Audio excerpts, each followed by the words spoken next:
میرے مولا میری مدد کر کے میں یہ نتیجہ تاریخی انشاءاللہ آپ کی خدمت میں پہنچا سکوں. یہاں رکھا ہے نا, کب طے ہو گیا نا کہ 18 ذی الحج, نوجوانوں نوٹ کر لو, 18 ذی الحج, بالکل 2 + 2 = 4, کمپیوٹرائز فیگر دے رہا ہوں, قطعاً کوئی فلسفہ منطق نہیں, 2 اور 2 4 کے اصول کے تحت تاریخی فیصلہ کہ کرنل مقبول کا یہ امام بارگاہ کے در و دیوار سال بھر انشاءاللہ گواہی دیں گے اس فیصلے کی جو دے کر جا رہا ہوں.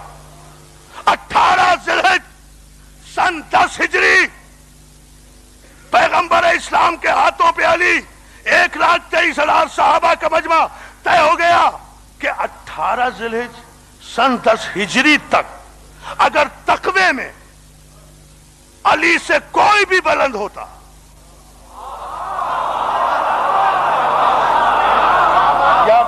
سمجھو بس اب میرے 1,23,000 صحابہ کے مجمع میں اگر 18 ذی الحج سن 10 ہجری تک علی سے کوئی بھی بلند ہوتا تو پیغمبر کبھی بھی یہ غیر معصومانہ فعل نہ کرتے. علی میں علی سے کوئی بلند نہیں, کوئی بلند نہیں. اس پر دیکھیں کوئی دو رائے نہیں ہے کسی کی. اگر کوئی بلند ہوتا تو اسے بلند کرتے نبی, میرا ایمان ہے. ان اکرمکم عند اللہ اتقاکم, جو تقوی میں بلند وہ بلند. تو اب اگر پیغمبر نے علی کو بلند کیا تو تسلیم کرو کہ 18 ذی الحج سن 10 ہجری تک تو تقوی میں علی سے کوئی بلند نہیں تھا نا. اب پیغمبر اسلام غدیر کے بعد کتنے دن اس دنیا میں رہے؟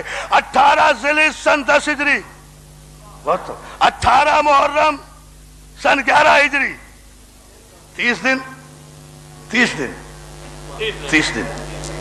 18 ذی الحج ہے نا بیٹا, 18 ذی الحج 18 محرم 30 دن, 18 سفر 60 دن, 28 سفر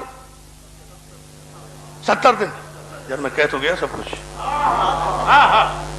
18 ذی الحج سن 10 ہجری تک تو تقوی میں علی سے کوئی بلند نہیں تھا, اور اس کے بعد پیغمبر صرف 70 دن اس دنیا میں باقی رہے. اس کے بعد پیغمبر کا وصال ہو گیا, آپ نے پردہ فرما دیا. میں تاریخ اسلام کے مورخوں پہ سوال چھوڑ کر جا رہا ہوں کہ ان 70 دن کی قلیل مدت میں کس صحابی سے کون سا تقوی اور تقوی کا حادثہ سرزد ہو گیا جو علی سے بلند ہو گئے؟